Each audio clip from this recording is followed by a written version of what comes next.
Hi, you guys. So get ready for some fun because today's topic is game schooling, or how we use games in our homeschool.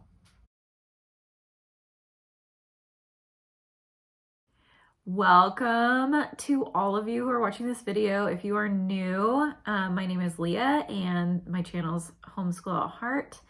I have three little girls, ages 10, 9, and 6, and we are homeschooling first grade, third grade, and fourth grade, and we are a game-loving family. We love to incorporate games into our school, and that's what I'm going to be talking about today.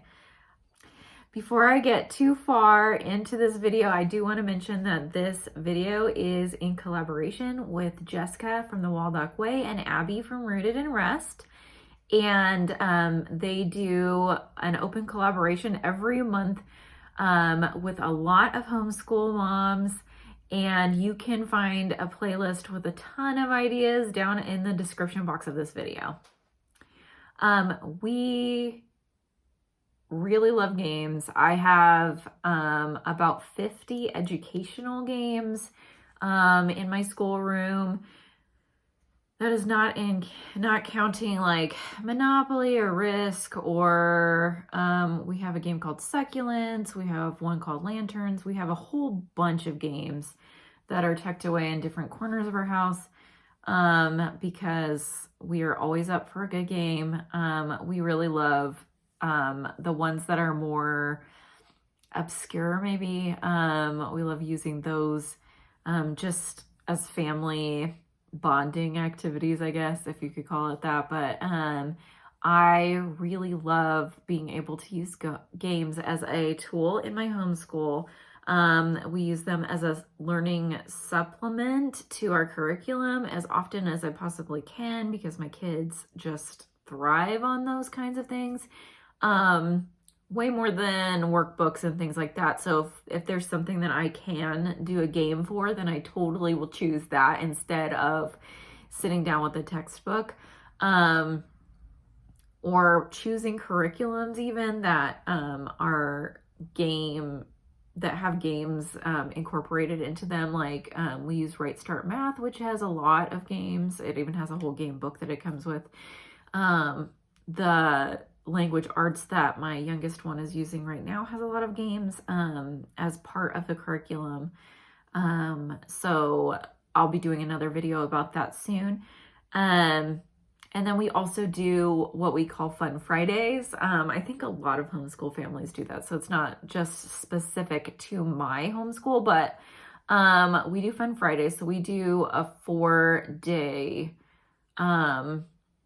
school week with our school books, and then on Fridays we do more enrichment activities, or we'll pick a learning game.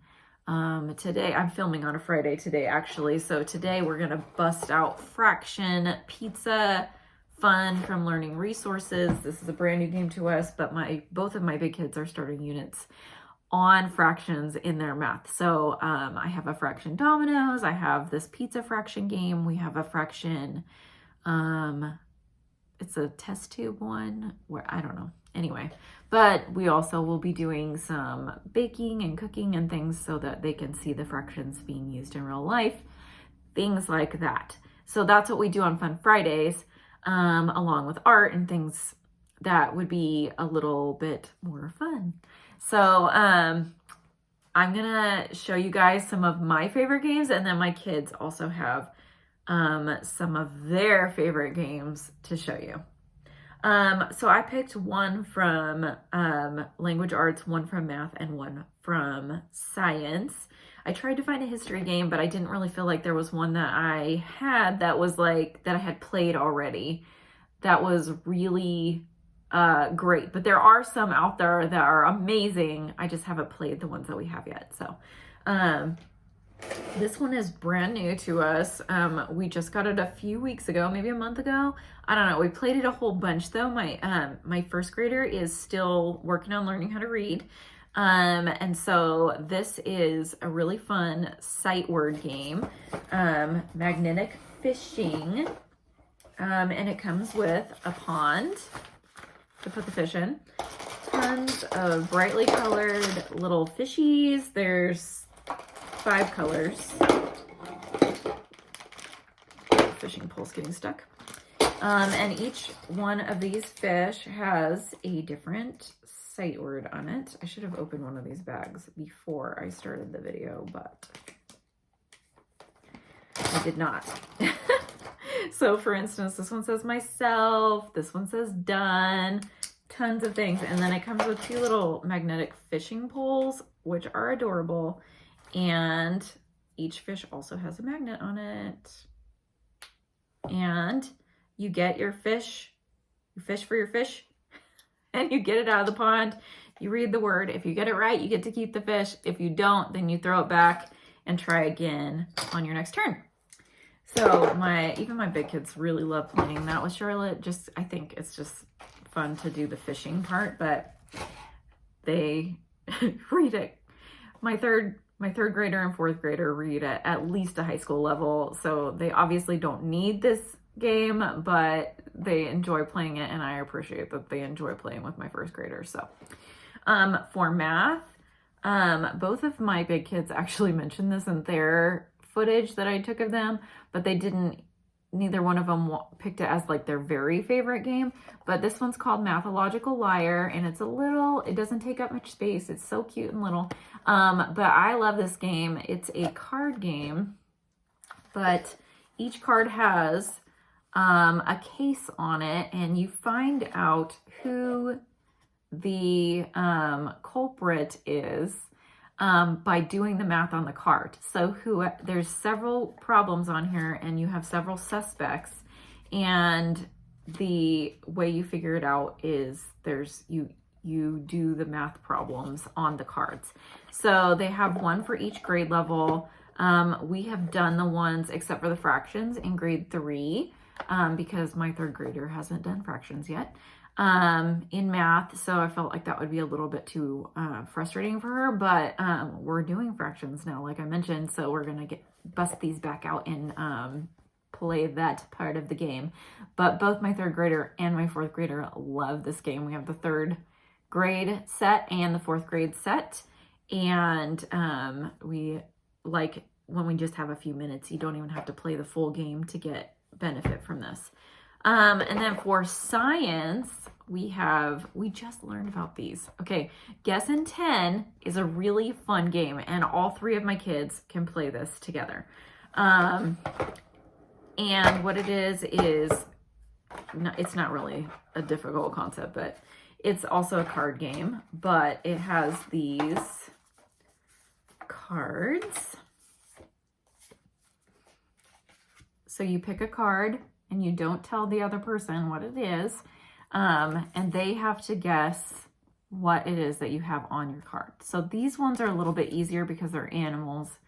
Lots of kids can do animal-y things. It has some sample questions, but there's the facts that they have on here are where they live, if they're an herbivore, carnivore, or omnivore, how many legs they have, whether they can be domesticated.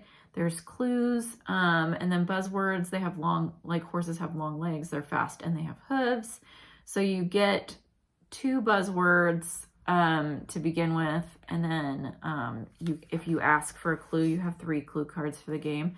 Then your opponent will read off a clue to help you guess what the card is. And then I think you're supposed to get 7 cards to win the game. But they have tons and tons of different ones of these. So we also have the Countries of the World game, but there's States of America, which we will be getting for next year.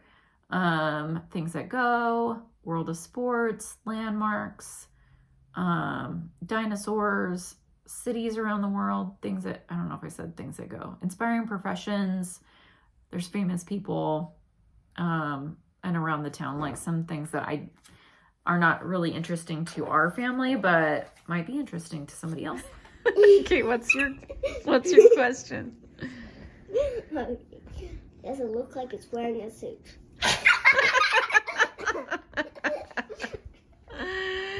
Yes, it does. What do you think it is?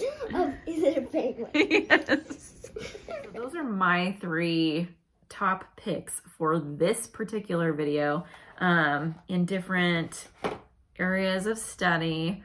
I do love we have some games that are about national parks, and we've done some of them, but we haven't done the traveling the parks, or I think that's what it's called.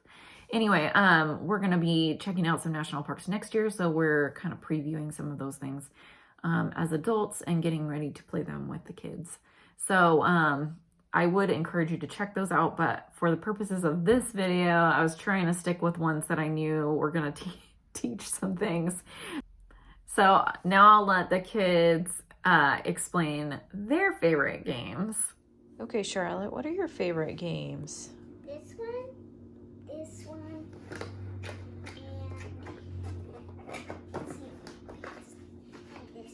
Why are they your favorite? Because I love bingo. You love bingo? Do you like the math ones or the reading one better? Math. Why do you like math better?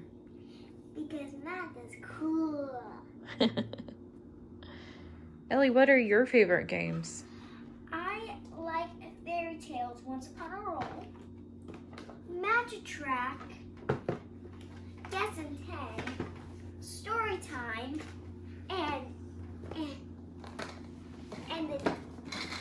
the Disney Parks Yahtzee.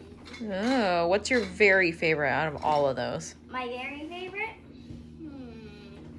I think my very favorite is going to be Match Track. How do you play Magic Track? Well, you have these cards, face up or face down. You dare choose which. And then you try to match them.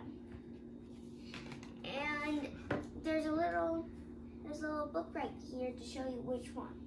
Like what is that? Like the lemur with this one. It matches. See? Is that game easy or is it hard? Sometimes it's really hard because there's some really hard ones. Like the Echidna? Yeah, it has a really weird footprint. Yeah. Some of them have really weird ones, and some of them have a lot of them, like the wolf and the dog. So it's a really fun game. All right, Beth, what are your favorite games? Mathological Liar, Space Exploration, Memory and Matching Game, and Fraction Formula. Okay, out of all those, what is your very favorite? Fraction Formula. How do you play that? So everybody gets a beaker, and you have to fill it up with these things. And whoever gets to the top first wins. All right, well, how do you determine whether how do you get to the top? How do you get those things? You have to read these cards. This one's 1/12, 1/5, and 1/6. And everybody gets one of these scoring cards based on where they finish. So like if you finish third place, you would get a 10 point. Or if you finish first, you would get a 20. Awesome, that sounds like a really fun game. Well, I hope that was inspiring to you guys. I will link the games that we talked about in the description box below. And if you liked this video and want to see more like it, I hope that you will stick around and watch us some more by subscribing and click the thumbs up on this video. It really helps us out. And then have a great week, and I will see you in our next video.